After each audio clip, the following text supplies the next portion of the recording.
Thank you for joining me today. I'm Madelyn Blair, and this is Unlocked, a show all about building the resilient leader in you. My guest today is not a stranger to Unlocked. Tuan Ho is back because he says that AI has already grown, and our understanding of it needs to be updated, especially in relation to the future of work. And after our conversation, I'll be sharing grounds for thought on AI in journalism. So stay tuned to see what's brewing. When ChatGPT became available, I asked one of my interns how we might take advantage of this new resource. It wasn't long before we were using ChatGPT and other AI products to transcribe the shows, summarizing and writing descriptions of the shows, and even developing the timestamps for the show on our YouTube channel. What I loved was that the intern could take the time it took to build these items and use the saved time to watch the entire show and identify clips that could be used in our other product, Mental Espresso, where we publish gems of less than a minute. The interns loved this, as they were now able to immerse themselves in the content at a deeper level. I got really excited about this, and I decided I would try to use it for pulling key points from papers and articles and assembling them into 4 well-defined categories. Now, this is something I have done myself for years and thought it would be a wonderful use of AI. The results were absolutely useless. Useless, useless.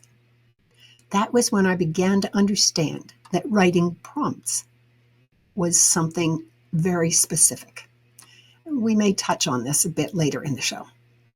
What I hope you will see is that AI has already, in less than 6 months, changed the way we do things in our office.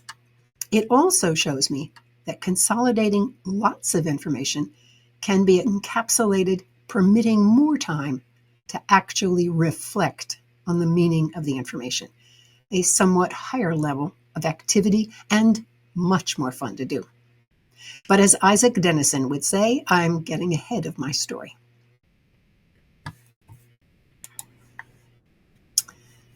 Okay, Tuan, welcome back to Unlocked. I'm glad to be here again, and now in my spaceship. That's right. Okay, well, I am delighted to have you come back, and I want to tell the audience a little bit about you. Tuan came first to talk about AI, and he reminded me that things have been evolving, and it was time for an update. Tuan himself came to the U.S. at the age of 10 from Vietnam. He started his first tech company at age 20. That's it, 20. While attending Northeastern University studying mechanical engineering. And because of his work, Tuan was recognized as Bostino's 25 under 25 and later Forbes 30 under 30 at the age of 23. Today, he is CEO and co-founder of The Point AI, an AI software development company, and he also teaches at Northeastern University. Or is that Northeastern? Northeastern. Northeastern. I wrote it wrong. Well, again, Tuan, welcome to Unlocked. Thanks for joining me. Yeah, thank you for having me. I think that most people believe they understand what AI is. I think it would be useful if you could just introduce the concept and some of the various different aspects of it, such as what does it mean, large language model, general? I think the space of AI is so broad right now, and the one thing that it's growing super fast at the moment is the large language model. When you think about how language has kind of shaped culture and shaped countries, even the sense of meaning, for example, I think I went over this before, is that when there's no word such as cute in Vietnamese, and the way that you say cute is easy to love or easy to care for. And so you don't say these things when you're in Vietnam. And so that shaped the thought process and the emotion behind those languages. And so when building these large language model, um, it encompasses all of the translational technology and how we put human thoughts into allowing communication with machines, essentially. So the large language model, I would say, is one of the most important things to focus on at the moment. Previously, with the history behind AI, is that a large function comes from machine learning, which comes in two forms: supervised and unsupervised. Supervised meaning the human come in to categorize and explain AI how to train itself or how to teach itself. For unsupervised, here's a whole bunch of data, figure it out. So unsupervised learning has always used interesting results because we never know how the AI can kind of provide and yield interesting insight. What kind of pattern matching is it going to do? While supervised learning allows us to get closer to insight that is more useful right then and now because of the way that our human brain want to think. And to sum it up, AI is advancing so fast that almost every single conference I've been to or speaking engagement I've been to, anyone who talks about AI forgot the fact that it is now creating such a barrier of entry to understand AI. And that goes against sort of like the movement of diversity, inclusion, and equity. Because now anyone who understands AI are hardcore software engineers or PhDs or people who spent years studying the subject, not everyday people. Back in the day, someone who is well versed in nuclear physics, um, there's only a small community of that. But nuclear physics doesn't affect everyday living life as much as AI do. And so it's important to be able to distill the information behind the knowledge of AI to everyday people in a much simpler sense than using jargons or terminologies that regular people do not understand. And so the biggest problem is to be the ability to communicate human to human more than communicate from machine to human, because the knowledge is already there. We just have to figure out a way to make it more of a utility of knowledge. When I say utility, I mean more common, like electricity, water, things that we cannot live without. And in the future, we will not be able to live without AI because most of the things that AI can take care of and the evolution of skill set, humans will get rid of certain things that we don't need anymore. For example, the ability to throw a spear. How many people on the planet know how to throw a spear? Well, we evolve as a society that we don't need spear throwing anymore. So certain knowledge will evolve into something completely different. And so when AI is starting to integrate into our lives, we will lose some of those skill set that doesn't deem necessary anymore. However, we need to kind of understand that that is what's going to happen. I really appreciate that you began by talking about the large language aspect of this. Uh, I, and your example from another language and how the different words really actually influence the way we think.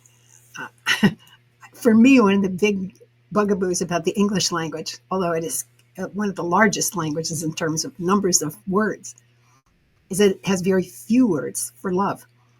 And it can be very confusing when you talk to someone who has a language that has a much wider range of options for that. Yeah, for sure. English, I believe, is only gain its power through economics power. Right.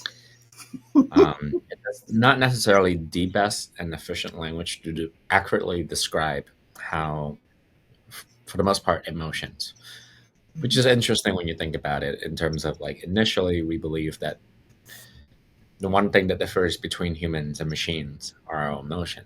Mm. And yet the language we choose to speak, the majority in the world, is the one that aren't able to clearly describe that the most. Well put.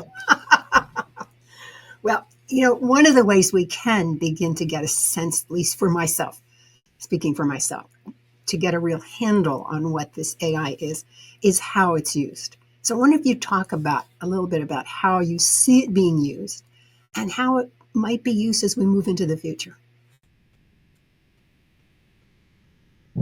Yeah, so I always think about it this way. Like, no one, think about the human condition for a second in terms of why we were born into this world and how we have evolved through thousands, if not billions of years.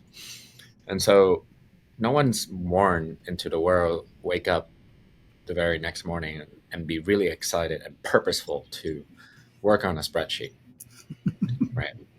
So, there are certain things that as a societal structure we agreed upon and evolved into the workforce that we do today. We've came up with jobs, which means that jobs are tasks to be done. There are multiple levels of jobs. There's more the strategic one, where you're thinking the overall strategy of things, and those are reserved for more the senior level executives. The more face-to-face interaction is really important because human to human has built society over the generation. But the more mundane task sits within software. And the only reason why it exists is because we built the software. We built the software so that we can take the manual work into the software. So that now we create so much jobs that involve manual work inside software, whether it be looking at a picture of a whole bunch of number and then organize it into a spreadsheet, or whether it is to summarize a particular article or to generate or brainstorm articles. Certain manual tasks can be done with an AI. And that's the idea, is that when you look at the US population and the studies behind burnout, we've created a hustle culture to do more than what you have, to scale yourself, to be a multiplication of yourself, your strength and your and basically one of the thing that kind of focuses on the efficiency of growth is how startups kind of grow to reach $1 billion valuation without a lot of employees. That's sort of like the ideal outcome of a success story. For example, Instagram. They made no money and their employees are like less than 20, and they've sold to Facebook for I believe like $1 billion, right? So to get to that level, it requires so much efficiency. Um, and AI allows us to do that. For the most part, there are so many jobs that sucked away the energy of the individuals, the mundane, tedious task. To a lot of people might like that. It gives them some sort of purpose to wake up in the morning to go for. But to those who don't, it is very counterintuitive, affecting their mental state to create burnout. That there's always going to be work. You wake up, you go to sleep, you wake up the next day. There's going to be work for you to do, same as the day after that. And so we're starting to question ourselves about the evolution of the ever-changing landscape of jobs. People needs jobs because humans requires purpose in order to exist. But it cannot be in such that it take away the large portion of life and not provide a lot of meaning for those work. And so if we can turn into a society where a lot of the jobs that are offered, it's actually really interesting to do. Mhm. And so we need to get rid of a lot of these manual tasks. And the AI allows us to make that happen. And Well, so I in the gave the, future, I'm yeah, sorry. I was going to in the say, and I gave the example in the future, in the beginning, that Yeah, one of the things that happened was we got timestamps and descriptions and summaries. It was all taken care of for us. That then my interns really could get into the content exactly. much And more meaningful. exactly. And we're the problem, however, is that it is moving so fast, which is not something that the brain is used to. I always think about Moore's law in a larger context than just semiconductors. Moore's law indicates that semiconductors and technology kind of like increase its efficiency and performance, doubling every single year. So it's a straight up exponential curve that a lot of things cannot keep up to. Humans cannot think exponentially. We think very linearly. And so it's really counterintuitive and really hard for us to think exponentially. And the two system that evolves from there is that if you think about y is equal to mx plus b, that's literally how the human brain thinks. Is that input equals to output. And so we need to sit down and calculate multiple different formulas to help us understand certain things about the world. Uh, if you look at like the fundamental equation to help us calculate different atoms and different molecules inside an atom or the fundamental particles of the universe, there's so many variables involved in there. And the human brains cannot just grasp that right away. However, to an AI, it can. So AI is really good at understanding complex adaptive system. What I mean by that is imagine, go back to algebra. You are getting one simple equation with one variables while the other one is fixed. It's really simple to understand. But if you have three or four and five variables, but these variables are constantly changing because of something else, now that's harder to understand because the human brain is also really catered to prediction. If you have enough input, you will be able to try and predict the future and what's going to be the outcome. But the problem is that you're going from one assumption to the next assumption because you don't understand truly what is affecting the variables that's providing to you. It's not as simple as pouring water into a glass of water and then the water fills up. That's a fixed system. But if you are thinking about larger, like planning for an event, if you charge too low or charge too high, how that how would that affect the psychology of humans behind their actions? It's too many variables to consider for, and so that's what AI is good for. It's to be account for a lot of these variables and simplify it back to us. I was always amazed when I read about the fact that AI was able to actually predict a protein that would solve a problem that chemists have been working with for biochemists have been working with for years and years. And it came up with something that once they saw it, it was logical, but no one would have gotten there in a linear fashion, as you described.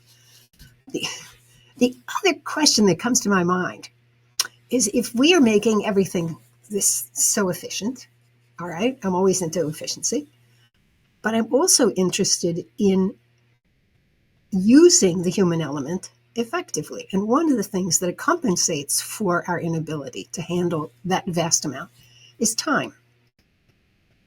We can use time to think through subtle differences, subtle shifts, and come up with new ideas.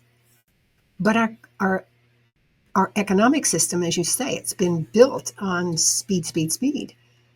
And so it's very hard for a company to justify that someone is actually spending time, excuse me, just reflecting. It's a broad question. We've kind of dug a hole for ourselves here, and it's not. And now we've created such a complex adaptive system that if you can just look at the economic structure of America and the world as a whole, it's a living creature that we now have lost control. For example, If we really want to slow down the development of AI, we cannot. Because if we slow down, then other countries are going to catch up. That's the problem. Is that it perpetuate this existing problem. For example, um, if you think about the human body, you can't slow down aging. Not yet, at the very least. And so, for some one way or another, your cells will continuously pursue homeostasis. It always continues to grow. It always continues to push you to solve the emotional problem that you have. So now we have this living and breathing creature that we've created for ourselves. And if I was to say, hey, let's not think about the corporation in terms of a year and breaking it into 4 different quarters, because that's way too short. 3 months is way too short. However, that pressure forces us to innovate and go for speed. Hmm. I was thinking, maybe what if we do half a year sprint instead of 3 month sprint? Will that change things when we're thinking about long term? Because there's always this debate between short term strategy and long term strategy, and short term strategy has yielded some crazy results, good and bad. But long term strategy is really hard to stay the course To stay the course. because Yeah. there's the pressure of shareholders that you want to make money for. Mhm. Now, that's sort of like the macroeconomic level, is that now it's so big that you kind of have to stick with it. We've created this creature for ourselves, essentially. But to narrow down on the individual level, you have to think about the fact that you only have what nearly 100 years to live to perfection, if not 80.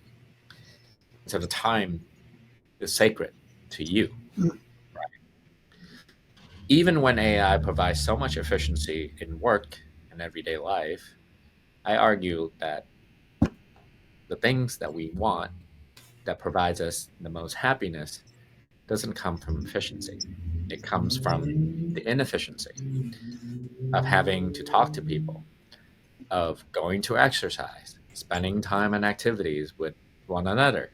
The human nature needs to be satisfied with prolonged time. That's why when you enjoy certain activities, even though it took probably a whole day, it felt like it was only an hour because you enjoyed it so much. The perception of time affects the way that we value time.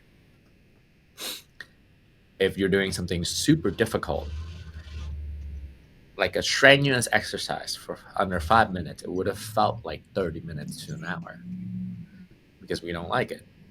However, so the time that we like spending is what matters most to humans, which is counterintuitive to think about the fact that, hey, maybe if we can drive towards the world where AI is taking care of the things that we don't want to do, that we much get the time back to spend with friends, family, and other activities that we do enjoy, which subjectively is very efficient. Objectively, however, from the perspective of this creature that we've created for ourselves, is that why are you spending time being happy when you could be working?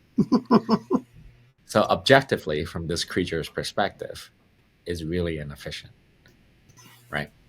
So, it's just the frame of mind where you All come right. from. Okay. So with that, I'm thinking of some of the students that I've had at university. They are anxious to prepare themselves well for the world.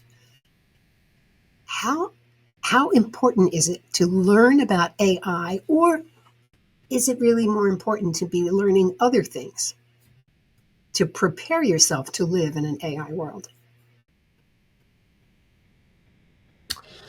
I would say that AI is one of the things that you should be learning. So, the one thing that I always tell people is that AI is a reflection of us, our history, our approach, our learning, our understanding. In order to understand AI completely, you also need to know about the rest of the world, which makes no sense. It is too vast of a knowledge pool for you to gather. And so, my recommendation is that you should expand your general knowledge as much as possible to be able to be on a like not even on the same level as AI, I'd say, but enough for you to feel comfortable moving forward into the world. Because AI knows so much that in order to fact check what it's saying, you also need to know enough to know that there's something iffy about the information that I've received. And that is your own intuition that you need to go for. You can't just expand the knowledge, you also need to expand your experiences. So in order to truly operate well in the AI world, you need to also evolve your human brain as much as possible, which is the one thing that I struggle with is like, yes, I need to be better, be smarter. But on the other hand, if I spend so much time being better and smarter, where is the inefficient time that I would like to spend with friends and family and not being this know-it-all person all the time, which is could be really annoying to a lot of people, right? So in the future, there will be those who will be building AI, and there will be those who will be using AI. So learning how to use I would say, is more useful than trying to understand it completely, right? Because even people who are behind the technology does not truly understand it. It's very hubris to say that I truly understand AI, because now we are creating another creature that once it's out there, it's really hard for us to know how to control, because they're just amorphous metaphor of the economic creature that we've created Mm. that we cannot control whatsoever. No matter how much money you have, you cannot control that, You know, and it's not. I had It's this not even image. technology. I had this image that, oh my God, we have created ourselves. It doesn't look The- like ourselves, but it acts like ourselves. I wouldn't say that it's like us, but it's a reflection. Reflection. Okay. Much better. I like because that much better. because it may get every single thing it gets from us, but where it wants to go and where it wants to evolve to, we don't know that. Mhm. It's I like would, it's like asking ourselves the question, what's the purpose of life? yeah.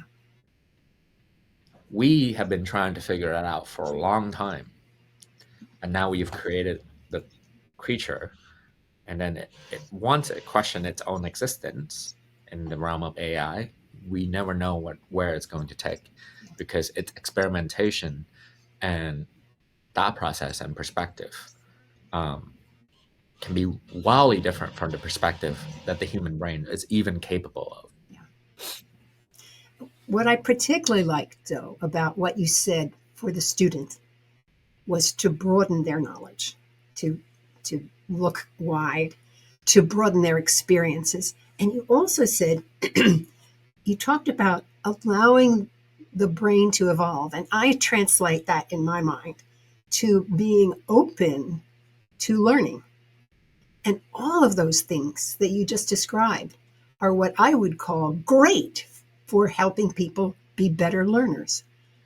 And it just, what I'm hearing you say is if we don't continue to learn, uh, that is not going to serve us in terms of this new entity that we've created. I think we are not seeing the word learning from the same perspective. Oh, good. Tell me what yours is. I think, from what I think when it comes to learning, is that it's to truly apply yourself to this world and to truly ask yourself the question of, what is my potential at? Where is my potential? How do I get there? and how do I figure out when I reach my maximum limit? So when I say learning, I went crazy.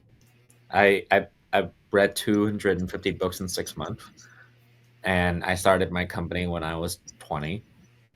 At a very young age, I have pushed myself to the limits, and I've worked 80 to 100 hours a week for years on end. I also push my brain, I push my body, I do a lot of MMA training. And so every single health advice I follow, expand my scope in the health realm. I dabble in like hard physics and chemistry. I understand economics. I learn about biographies. I learn about business, psychology, marketing, all of that. That to me is real learning in the broad sense. Obviously, PhD, you need to kind of focus on one particular area, but in that way, you're. It's an interesting thought, but I would think that if you are very particularly focused on one specific area, you're losing against AI because AI can spit back the knowledge. Um, but if you're able to, like a lot of the things that we create in life, it's a marriage between one subject with another. It's a combination. Um, if you think about Facebook, it's an evolution of MySpace. I'm dating myself to mention these products, but um, a lot of new creation comes from previous creation, right? And so when you focus on one subject and one subject only for the rest of your life, makes it so much harder for you to take a step back and look at your knowledge objectively to know what you're missing. But if you are more well-rounded in terms of your knowledge and application, learning requires application. You cannot just acquire a whole bunch of knowledge through books and know that and you think that you know everything because certain things only work for certain people, and so you need to go and apply. So when to say to learn is to really apply yourself to its maximum possible limits to reach your potential in order to compete in this world. And it's not because that I advocate for this, it's because we've created this entire system that continuously pushes us to be more than human. So, what are the concerns that you have now that we've introduced AI into our lives? The concerns that I have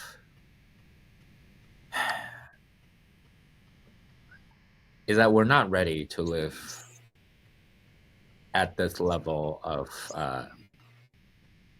technological growth. Technology is evolving really fast, but not policies and not the, the way that we live life, right? So it is such a strong driving force, at least in the US, that it changes people. And sometimes, as much as there is to think about the psychological effect of the human brains and how it responds to certain stimuli, as much as you're trying to master that field of knowledge, you never know what's the effect it's going to be when AI kind of encompass the entire economy in our everyday lives. To think that, you know, back in the day when the movie Her came out, to have an AI companion and romantic partner, for example, to me, I was like, that's baffled. I would hands down would not pursue that. But now that's starting to become the norm. And I'm just like thinking, is it natural for a human to think this way?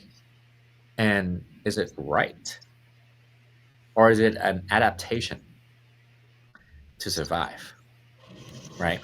Not if you're lonely and if the source of loneliness and having a person to understand is such a vital importance in your life to help you want to continue on living, then it is, I would argue, an adaptation to fall in love with technology. However, I would argue that, hey, if you've take the time to apply yourself and garner the skill set necessary for you to go out there and connect with regular and everyday people to find the person that is willing to understand you, then I would say that is more of the proper way to go about it, right? Sometimes certain things change in our life, we adapt to it in order to survive, but we don't know most of the time if the things that we're doing is correct or if it's an adaptation. For example, Stockholm syndrome.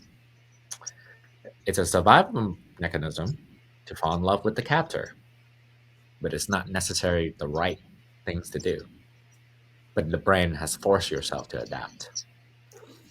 We are a surviving, resilient species. You've certainly tapped into that. That's the thing, though. Resilience requires rising back from failure, and it requires a special person or a special population or group of people who are so comfortable with failure to push forward. You cannot be resilient without failing. I have a slightly different definition. Okay. That is that when you are hit with anything unexpected, whether it is a failure or whether it is simply unexpected, maybe a sudden event, you have to choose how you're going to respond. And to me, it's that moment of choice. That's where resilience lies, so that anyone can learn to develop that capacity. But I love what you said earlier about learning so much, keeping it broad and an application, that's fine. Because then when you're in that moment where you've got to decide, you've got knowledge that you can work to find what the options are and choose. I mean, maybe this is a language barrier, but I think what you describe in terms of hitting something unexpected and have to think on the fly, that's, to me, it's improv. and it's a Well, skill. the good news is you can learn improv as well. From my own experience with the word resilience, is to rise back up from every single downfall. And to do it over and over and over again to the point where you're unbreakable. A lot of people don't do that because majority of human beings are afraid of failure and they're afraid of pain. And it takes a lot to be comfortable with pain because you want to get to the point where you can develop resiliency, but not to the point where you develop PTSD.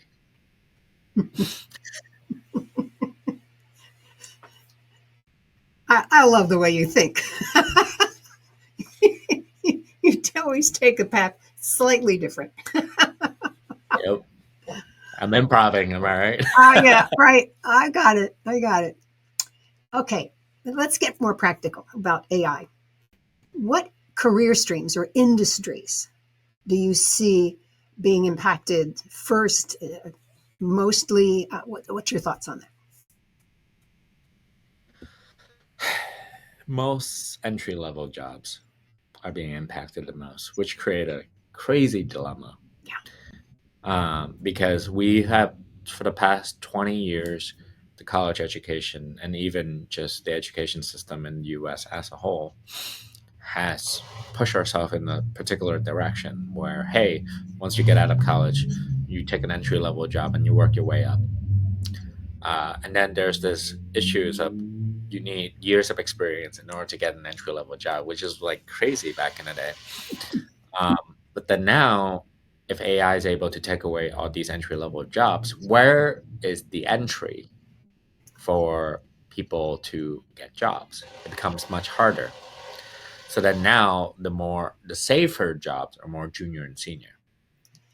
Moreover, what I see is there's the difficulty in actually helping the person who will eventually cope. But how do you present them with things to do that they learn the background? Now, for example, you cannot do algebra unless you have learned arithmetic facts. You have to learn that 1 on 1 plus 1 is 2, and you have to learn all that before you can do the other. So how do we make that happen? I don't have an answer. But I believe AI will be part of the solution for that. Okay. Um, Now that we are just talking about it, then I'm thinking that the next stage of the entry level job is the person that knows how to use AI. Mm-hmm. There will be system AI system that will be provided by the organization that they're going to work for. And the next best sort of like approach is to understand how to operate that system. Mm-hmm. It actually never changes. So if you think about the industrial revolution and the machines that are Mm-hmm. pumping out, let's say, a whole bunch of parts that help you build guns and ammunition for the war, you're just hiring people to come in to operate those machines. Yeah. So then now we've moved towards software. You're still hiring people to come in to operate these software. The next stage, we'll introduce AI. You're still hiring people to come in and utilize the AI tools, Okay. right? So that's sort of like the immediate short term change that's going to happen. When I Mm-hmm. say short term, it's probably about 5 years before we move on completely into something technologically advanced that we don't even understand. And going on this vein, uh, I tried to use AI for one project that I said it was an absolute failure, and I recognized that what was happening was that I was not using the AI tool correctly, but it meant that I had not created the right prompts, and the prompt being simply the question that you pose to the AI system. So it seems to me that one of the first things that needs to be developed is not just how to well, let me say that differently. It's not that you have to create a prompt, but how do you think about the problem in order to be able to create the right prompt? Because we had long discussions in the beginning as to what the right prompt was to generate the ones we've had success for. We probably went through maybe a half a dozen prompts before we finally hit on what was the right approach to this 5-year-old. The AI is about that level. Right? Well, it's going to be more. It's going to grow up. I know that. We never did it on the one I was talking about. Um, I would say that AI is just a really intelligent, artistic baby, uh, which requires you to communicate very properly. Huh. You cannot use sarcasm with a narcissistic individual. They would not understand that, That's right? right. That's Just as right. though you would not try to use sarcasm in an AI prompt because it will take it very literally, Yeah. right? So during the process of learning how to prompt properly, we also are training our own communication skill to be clear and concise. And so when you think about the thoughts that's formulated in your head in terms of the results that you want and expected out of the AI tool, those are just thoughts. If you were to say those thoughts to another human being, they would not interpret those ideas 100%. Because why? The way that you've interpret and hear and listen to another person, you interpret it through your own past experience. Now, the AI does not have quote unquote past experience. It's all of the experience. And so, in order to properly, um, but you would understand what another person means or says when you have a shared experience. Yeah. You know, If you, that's why inside jokes make sense because you have shared experience with friends, but you don't have shared experience with the AI. In fact, you're so far detached. And so, in order to prompt properly, you really have to be specific. And while you are learning prompting, you are also learning how to improve your communication skills. you're spot on this particular example that I was talking about. I have worked with many PhD candidates. It's part of my job of mentoring them. And I would ask them to do exactly what I was asking the AI to do. And within 5 minutes, they knew what I wanted. And that took them maybe 3 days to do the work. And that was that. And the AI just didn't get it. So you are absolutely right about the shared experience. But the responsibility is still on us to develop that. capability, that communication capability. You Wow. don't have a shared experience with AI, but eventually you will. Because Yeah. I imagine in the future we all have our own personal AI assistants that have the shared experience with the individual.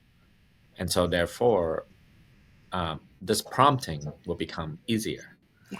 because if it is an intimate, let's assume that your phone is an AI companion and it understands you, listens to you, and there's some safety protection there that no data get leaks whatsoever. It becomes your companion. It is the one technology that understands you. So when it understands you, the slightest thing you say, it knows what you mean. And I would argue that through this system, personal assistant technology, hypothetically, that I'm speaking about, through this personal machine, it will communicate with the external objective machine and explain it more in details of what you mean. Uh, So it is very possible that this problem will be solved in the future. Now, this is the most hopeful place that we could end this conversation on. I now have much more confidence in what's going to happen. Tuan, this has been such a great thing. I knew our conversation would be exciting, but I didn't realize it would be this deep and broad all at the same time. Do you have any final thoughts you want to say? And by the way, tell people how they can get in touch with you. Yeah. My email is tuan@thepointai.com, or you can visit the website. And I'm also on LinkedIn as well. So just type in my full name. I should be there. I think my final lasting thought is that if AI is a reflection of us, then we have to be better humans and better people. So the way that we solve our problems is first look into ourselves. We need good people. Good people requires good character, good personality, and the type of people who are willing to be optimistic and continuously to do the right and the good things, which obviously could be quite subjective, but at least you try. To wake up every day and to give it your best, knowing that there's an entity that's waiting to copy who we are. And if we're to be proud of the technology that we create, then we should need to be proud of ourselves. Tuan, thank you so much. Thank you for having me. You're welcome. Every now and then, there is something that changes how I think about the world. Grounds for Thought is a place where I talk about these moments so that you can explore the meaning for yourself. I'm always looking for how others use AI, as you probably have noticed. I've already told you about using it to create summaries of transcripts about my failure, to trying to use it like a PhD student. So I admit that the failure may have been my failure in creating weak and unclear prompts. So I was excited when I found an article that spoke of how journalism does, and might use AI. I'm speaking of the article called Journalism and AI by Jeff Jarvis, Jarvis. It was published in Medium on April 18 of this year. Medium, for those of you who have never encountered it on the internet, is a platform dedicated to the mission to deepen readers' understanding of the world and to empower writers to share their best work and biggest ideas. If you haven't seen it before, and if you like to read, by all means, you should check it out. Jarvis begins his piece with a discussion of copyright and its history. I found it fascinating and illuminating, and you will too. However, my deepest attention was when he listed how to use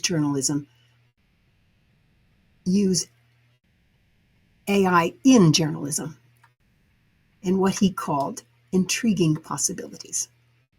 The first was translation. I remember the promises that we would have instantaneous translators, and I also remember how much we laughed at the possibility. Yet AI now presents us with this remarkable translation, which should allow us to present news, for example, more effectively internationally. The second was summarizing a limited corpus of text. Now, This point is, I think, important, including the notation of limited corpus of text. While AI needs vast amounts of information to learn language, it is more limited. I had already determined this in my own work to assure that not too much information confused the system.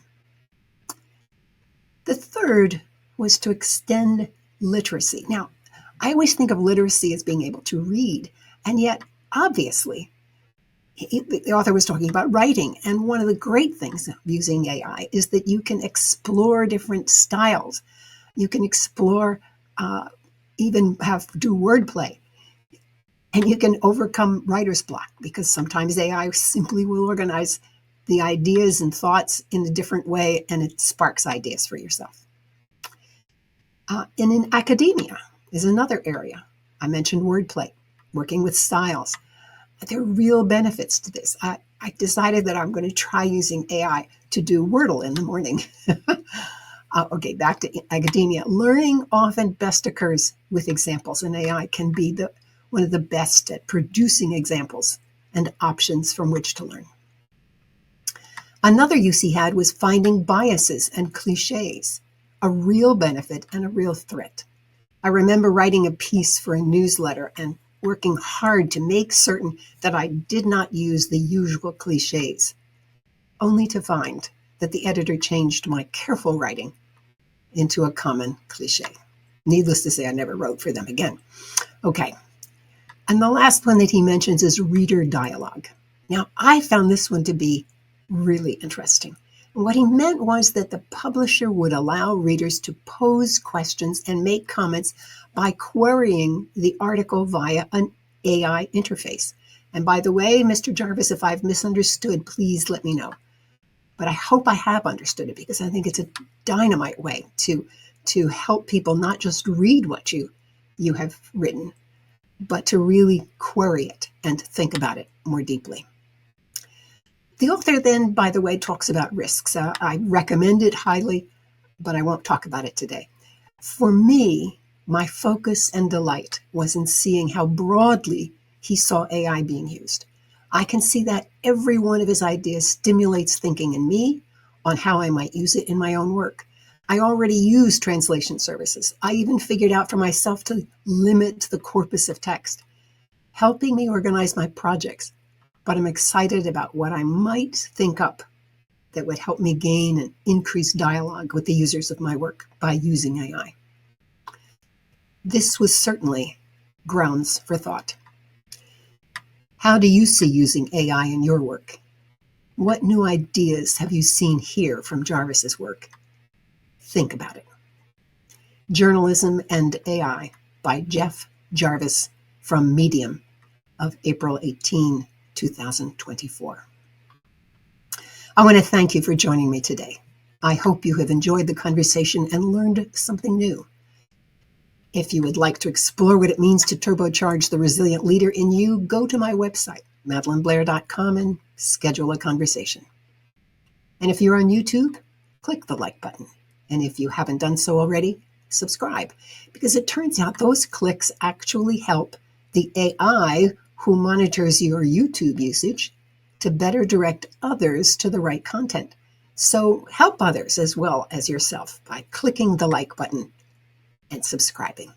I'm Madelyn Blair, wishing you infinite possibilities as you unlock the resilient leader in you.